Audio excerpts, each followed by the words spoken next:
Praise the Lord. आप सबको जय मसीह की। मैं परमेश्वर का धन्यवाद देता हूँ आज का दिन दिखाने के लिए। एक और दिन परमेश्वर ने हम सबके जीवन में जोड़ दिया। हम परमेश्वर को कोटि कोटि धन्यवाद दें। एक नया संदेश लेकर मैं आपका दोस्त पास्टर राज मैसी आपके सम्मुख को उपस्थित हूँ और आप देख रहे हैं मेरा यूट्यूब चैनल जिसका नाम है ब्रदर राज मैसी। मैं आपसे गुजारिश करता हूँ मेरे इस चैनल को सब्सक्राइब करें, बेल आइकन को दबाएं ताकि नोटिफिकेशन आपके पास पहुंचे। नया वीडियो, नई जानकारी बिना व्यवधान बिना रुकावट आपके पास पहुंच जाए। मेरे वीडियोस को लाइक कीजिए और शेयर कीजिए और कमेंट्स बॉक्स में आकर मुझसे जरूर बातचीत कीजिए। Praise the Lord. True pulse में आज का सवाल है कि जितनों ने उसे ग्रहण किया उन्हें क्या मिला। जितनों ने प्रभु यीशु मसीह को ग्रहण किया उन्हें क्या मिला। जानते हैं तो कमेंट्स में लिख दीजिए, नहीं तो डिस्क्रिप्शन में आपको इस सवाल का जवाब मिल जाएगा।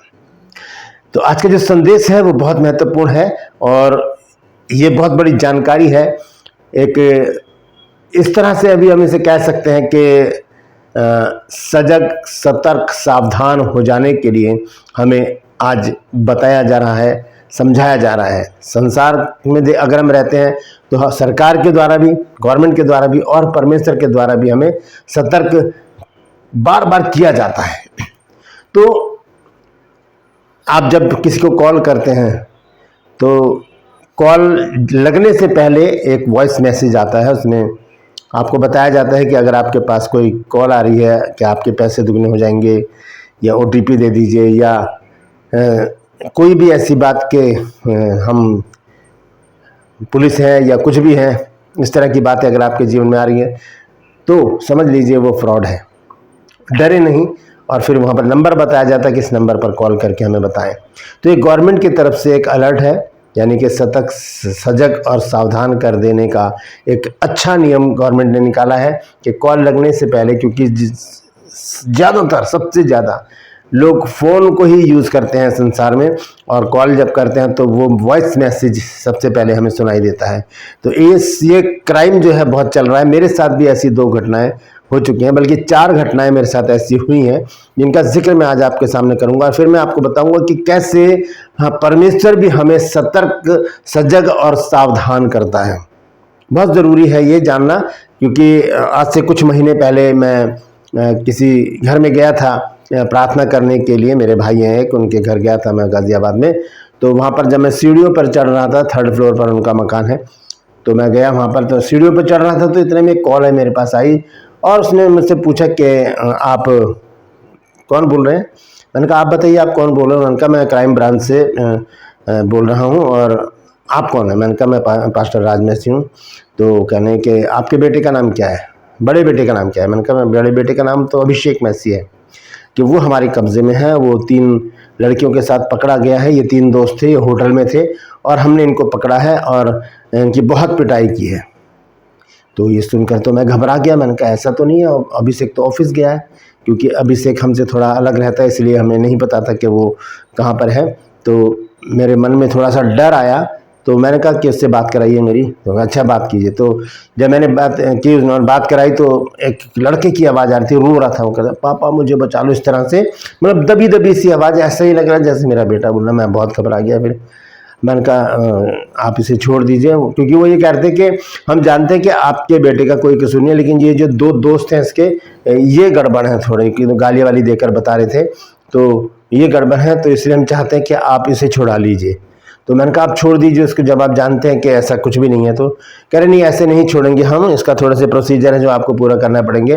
मैंने कहा बताइए क्या करना पड़ेगा। कहा देखिए जब हम इसे छोड़ेंगे तो हमें भी आगे बताना पड़ता है, तो इसलिए हम चाहते हैं कि आप इसमें इसकी ज़मानत करवाएं। मैंने कहा ज़मानत कैसे होगी। कि कहेंगे कि लगभग 35 लाख रुपए आपके लगेंगे इसमें। मैंने कहा इतने पैसे तो मेरे पास नहीं है। तो कहेंगे आपको तो करना पड़ेगा, नहीं तो फिर हम इसे जेल में डाल देंगे ज़िंदगी भर के लिए। तो मैं और घबरा गया। तब तक मैं उस घर में पहुंच गया था और मैं बात कर रहा था। तो जो बहन है, जो भाई हैं, बहन भाई, उनके जो बेटा है बड़ा वाला, वो घर में ही था।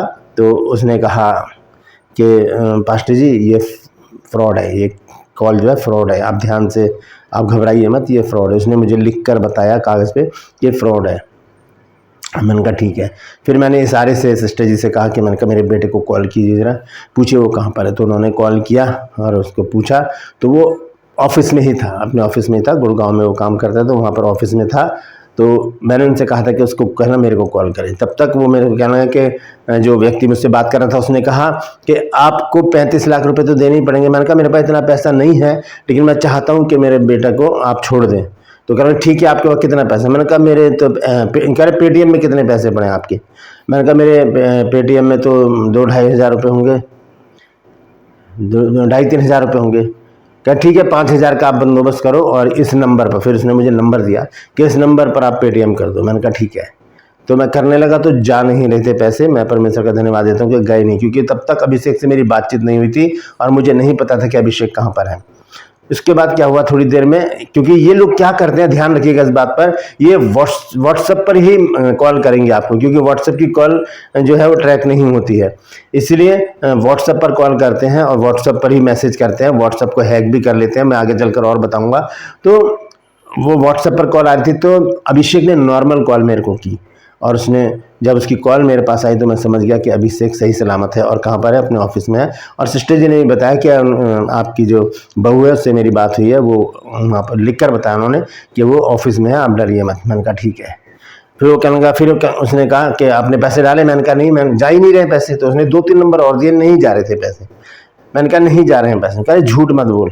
मैंने कहा भाई मैं झूठ नहीं बोला, झूठ आप बोल रहे हो, क्योंकि आप जिसके लिए कह रहे हो ना कि मेरा बेटा आपके पास है, मेरा बेटा आपके पास नहीं है, मेरा बेटा ऑफिस में है। फिर वो गालियाँ देने लगा, मैंने फ़ोन काट दिया। तो इस तरह के क्राइम हो रहे हैं। आप ये एक पहली बार नहीं हुआ, एक बार और हुआ। उसके 10-15 दिन बाद जब मैं घर में था, मैं और मेरी वाइफ, दोपहर का टाइम था, हम खाना खाकर आराम कर रहे थे, इतने में क्या कॉल आई। तो उन्होंने कहा कि आपका जो छोटा बेटा है जॉय मैसी, वो कहाँ पर है? तो हम समझ गए इसको, क्योंकि उनकी डीपी में ना एक पुलिस वाले की फ़ोटो लगी है, पुलिस वाले की फ़ोटो लगी हुई है उसमें।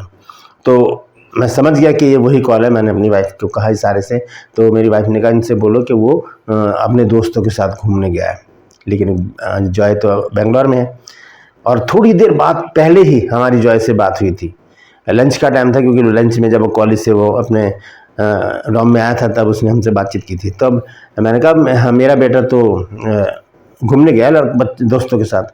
तो कह रहे कि नहीं, वो हमारे पास है और उसे हमने लड़कियों के साथ पकड़ा है होटल में, तो उसको हम जेल में डाल रहे हैं और आप बताइए क्या करना है। मैंने कहा आप छोड़ दीजिए उसको। कह रहे नहीं ऐसे नहीं छोड़ा जाएगा, आपको उसके लिए कुछ पैसे खर्च करने पड़ेंगे। मैंने कहा कितने पैसे खर्च करने पड़ेंगे? कह रहे लगभग 40 लाख रुपए आपके लगेंगे, 35-40 लाख। मैंने कहा इतना पैसा मेरे पास नहीं है। तो कहेंगे फिर आप कितना पैसा खर्च कर सकते हैं अगर आपको अपना बेटा सही सलामत चाहिए तो मैंने कहा मेरे पास तो 4-5 हज़ार रुपये पड़े हैं बस। कह रहा नहीं इतना नहीं होगा, आप ऐसा करो 40 हज़ार का बंदोबस्त करो और इस नंबर पर, फिर नंबर दिया उसने कि इस नंबर पर आप मेरे को पेटीएम करो। मैंने कहा भाई ऐसी बात है कि आप मुझे 40 हज़ार दो और उसको आप ही रख लो, क्योंकि हम जानते थे कि जॉय कहाँ पर है, बेंगलोर में। फिर वो भी गाली देने लगा। मेरी वाइफ ने तुरंत फ़ोन को बंद कर दिया। तो इस तरह से क्राइम चल रहे हैं और सरकार बहुत अच्छा कर रही है कि फ़ोन लगने से पहले हमें सतर्क कर रही है कि ऐसी कॉल पर ध्यान ना दें, ना डरें। डरने की ज़रूरत नहीं, उनसे आराम से बातचीत करें और नहीं तो काट दें कॉल को, उठाएं ही नहीं। तो इस तरह से क्या है, हमें सतर्क, सजग और सावधान किया जा रहा है। और इसी तरह से व्हाट्सएप पर भी क्या होता है कि बहुत से लोग क्या करते हैं, व्हाट्सएप में के ग्रुप में, जो क्रिश्चियन ग्रुप है उसमें से किसी भी एक नंबर को हैक कर लेते हैं और फिर उसी ग्रुप में उसी नाम से मान लीजिए मेरा नंबर अगर हैक कर ले तो मेरे नाम से ही वो जितने भी ग्रुप में लोग हैं उनको मैसेज करेंगे कि मैं थोड़ी प्रॉब्लम में पड़ गया हूँ, मेरा भाई, मेरा बंधु या कोई हॉस्पिटल में है, इस समय हमें 40-50 हज़ार रुपये की ज़रूरत है, आप इस नंबर पर पैसे डाल दीजिए और हम 1 महीने बाद में आपको लौटा दूंगा। तो इस तरह के मैसेज तो हमें विचलित भी कर देते हैं और कई बार लोग कर भी देते हैं ऐसा। लेकिन जब हम देखते हैं ऐसा, तो क्योंकि ये हम जान गए थे इस बात को, तो हम समझ जाते हैं कि ये फ्रॉड है। ऐसा भी होता है, ऐसा हुआ है मेरे साथ, क्योंकि जो बहुत सारे ग्रुप हैं जिसमें मसीही लोग हैं और उन्होंने हैक करके बहुत सारे मैसेज हमारे पास ऐसे आते हैं। इसी तरह से कॉल आएगी आपके पास या मैसेज आएगा आपके पास कि हम आपको एक जूम मीटिंग में शामिल करना चाहते हैं, हमारी शाम को मीटिंग है, बाइबल मीटिंग है, परमेश्वर के दास लोग आ रहे हैं उसमें, आपके पास एक OTP आएगा, आप वो OTP हमें बताएं और उस OTP से क्या करेंगे, हम आपको में ज्वाइन कर लेंगे। ऐसा हुआ मेरी वाइफ के साथ, जब उनके पास एक मैसेज आया और उन्होंने मुझे दिखाया कि देखिए कह रहे हैं कि OTP आएगा और उस पर क्या करना है। ये OTP भी आया हुआ था कि ये नंबर हमें बता दो ताकि हम आपको ज्वाइन कर लें, शाम की मीटिंग है हम आपको ज्वाइन कर लेंगे। मैंने कहा ऐसा मत करना, ये फ्रॉड है, और फिर हमने उसको डिलीट कर दिया।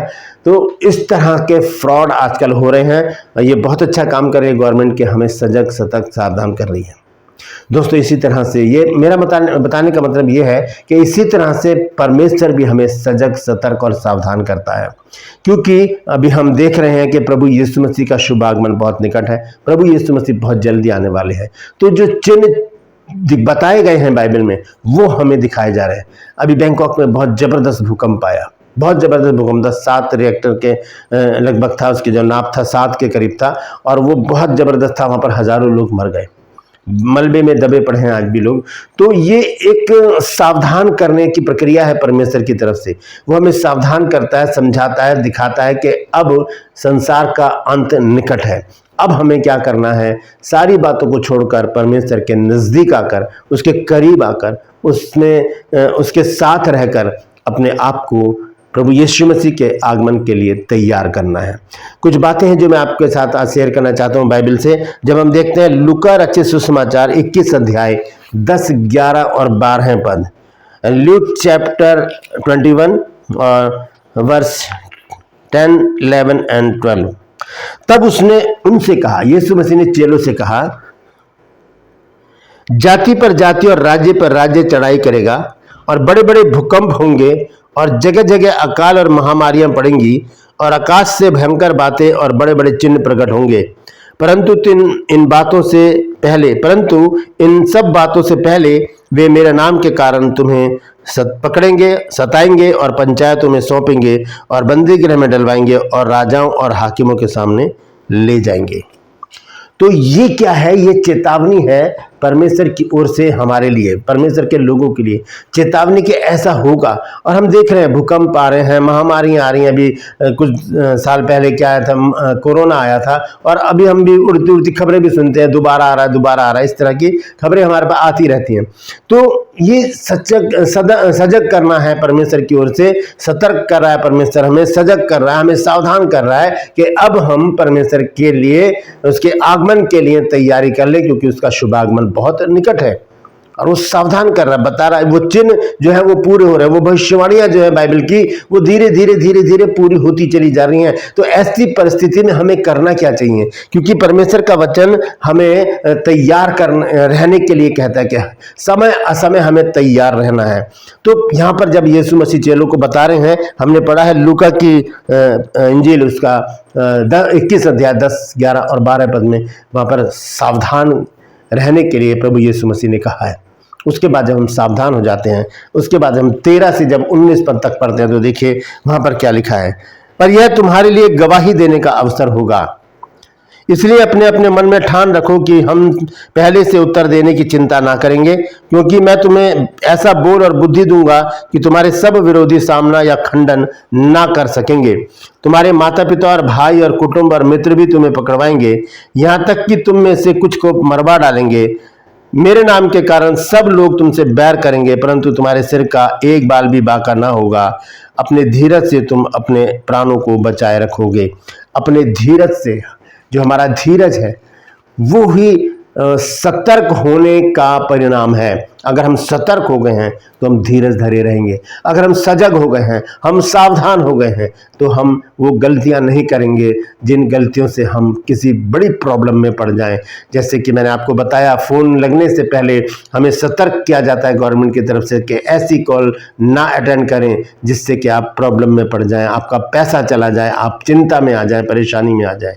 क्योंकि एक जगह ऐसे ही बात हुई थी, दिल्ली की ही बात है, किसी के पास ऐसा ही फ़ोन आया और उन्होंने उनको कहा कि आपका बेटा इस तरह से हमारे पास है, और वो क्या हुआ, जैसे ही सुना व्यक्ति को हार्ट अटैक आया और वो गुजर गए। तो ये बहुत ही खतरनाक बात हो सकती है, लेकिन परमेश्वर का वचन हमें आने वाले दिनों के लिए सतर्क कर रहा है। जैसे कि गवर्नमेंट हमें सतर्क कर रही है साइबर क्राइम से, ऐसे ही परमेश्वर का वचन हमें सतर्क कर रहा है कि अब प्रभु यीशु मसीह का शुभ आगमन बहुत निकट है। यहाँ पर मैंने 13 से 19 पद तक पढ़ा है। जब हम सतर्क हो जाते हैं, सावधान हो जाते हैं, तब हम धीरज से परमेश्वर की बाट जोते हैं और हम वो गलतियां नहीं करते जिससे कि हम इन मुसीबतों में पड़ें, इन प्रॉब्लम में पड़ें। क्योंकि हम पर ये घटनाएं आएंगी ज़रूर, लेकिन हम पे प्रबल नहीं होंगी, क्योंकि हम बाइबल के अनुसार अपने जीवन को व्यतीत करना शुरू कर देंगे। Praise the Lord. हमें करना क्या है, हमें क्या होना है? क्योंकि हम पढ़ते हैं जब दूसरा पतरस 3 अध्याय और उसके 1 से 14 पद तक, तो वहाँ पर बहुत सारी बातें लिखी। वहाँ लिखा है कि अंत के दिनों में हंसी ठट्टा करने वाले आएंगे और कहेंगे कि उसके आने की प्रतिज्ञा कहाँ रही, जब से बाप दादे सो गए तो हम तो ऐसे ही देख रहे हैं संसार को। लेकिन परमेश्वर कभी अपनी प्रतिज्ञा के विषय में देर नहीं करता। दूसरा पतरस 3 अध्याय और उसके 9 पद में लिखा है, सेकंड पीटर चैप्टर 3 वर्स 9 में लिखा है कि परमेश्वर अपनी प्रतिज्ञा के विषय में देर नहीं करता, जैसी देर कितने लोग समझते हैं, परंतु तुम्हारे विषय में धीरज धरता है और नहीं चाहता कि कोई नाश हो, परन सबको मन फिराव का अवसर मिले। परमेश्वर चाहता है कि हम सबको मन फिराव का अवसर मिले, इसलिए हमें सतर्क, सजग और सावधान हो जाने की जरूरत है। अब हमें क्या करना है, आइए अंत में एक वचन देखेंगे। दूसरा पतरस 3 अध्याय और उसका 14 पद, सेकंड पीटर चैप्टर 3 वर्स 14 लिखा है, इसलिए हे प्रियो, जबकि तुम इन बातों की आस देखते हो तो यत्न करो कि तुम शांति से उसके सामने निष्कलंक और निर्दोष ठहरो। हमें निष्कलंक और निर्दोष ठहरने की आज्ञा परमेश्वर के वचन के द्वारा, परमेश्वर के जन के द्वारा दी गई है। तो हमें अब क्या करना है? सतर्क, सजग और सावधान होकर तैयारी करनी है परमेश्वर के आगमन की, प्रभु यीशु मसीह के दूसरे आगमन की। जैसे कि हमें गवर्नमेंट सजग कर रही है साइबर क्राइम से बचने के लिए, ऐसे ही परमेश्वर हमें सजग कर रहा है, सावधान कर रहा है, सतर्क कर रहा है कि हम उन मुसीबतों से बचें और परमेश्वर की हुजूरी में आ जाए, उसके कदमों में आ जाए, उससे लिपटे रहें, उससे प्रेम करें, उसका वचन पढ़ें, उससे प्रार्थना करें और लोगों के लिए भी प्रार्थना करें ताकि बहुत से लोग बचाए जा सकें। क्यों? क्योंकि प्रभु यीशु मसीह के आगमन से पहले बहुत सारी घटनाएं ऐसी होंगी कि जिसमें बहुत से लोग संसार को छोड़ देंगे। इसलिए हमें क्या करना है? यीशु मसीह के आगमन तक धीरज धरे रहना है ताकि हम यीशु मसीह के साथ बादलों पर उठाए जा सकें। Praise the Lord. परमेश्वर इन वचनों के द्वारा हम सबको आशीष दे। यदि आज आपने कुछ नया सीखा है तो कमेंट्स में जरूर लिखिए और इस वचन को शेयर कीजिए ताकि और भी लोग सतर्क, सजग और सावधान हो जाएं, दोनों तरह से, संसार में भी रहकर इन साइबर क्राइम से बचने के लिए और आध्यात्मिक रीति से भी यीशु मसीह के आगमन की तैयारी करें ताकि उन मुसीबतों से जो आने वाली हैं, आपदाओं से जो आने वाली है, उनसे हम बच सकें। Praise the Lord. True purse में आज का सवाल है कि जितनों ने प्रभु यीशु मसीह को ग्रहण किया उन्हें क्या मिला? जानते हैं तो कमेंट्स में लिख दीजिए, नहीं तो डिस्क्रिप्शन में आपको सवाल का जवाब मिल जाएगा। ये मेरा नंबर है, अगर आप चाहते हैं हमारे बाइबल कॉलेज से बुक परचेज करना तो इस नंबर पर मुझे व्हाट्सएप मैसेज कीजिए और लिखिए कि मुझे आपकी पुस्तकें चाहिए। उसी समय आपको पूरी जानकारी दी जाएगी। मैं आपसे गुजारिश करता हूं मेरे चैनल को सब्सक्राइब करें, बेल आइकन को दबाएं ताकि नोटिफिकेशन आपके पास पहुंचे, नया वीडियो, नई जानकारी बिना व्यवधान, बिना रुकावट आपके पास पहुंच जाए। मेरे वीडियोज़ को लाइक कीजिए और शेयर कीजिए और कमेंट्स बॉक्स में आकर मुझसे ज़रूर बातचीत कीजिए। Praise the Lord. आज के लिए बस इतना ही, फिर मिलूंगा एक नए संदेश के साथ, एक नया वीडियो लेकर। तब तक के लिए मुझे इजाजत दीजिए, लेकिन अपना और अपनों का ख्याल रखिए और प्रभु यीशु मसीह के आगमन की तैयारी में लग जाइए। Praise the Lord. परमेश्वर आप सबको आशीष दे।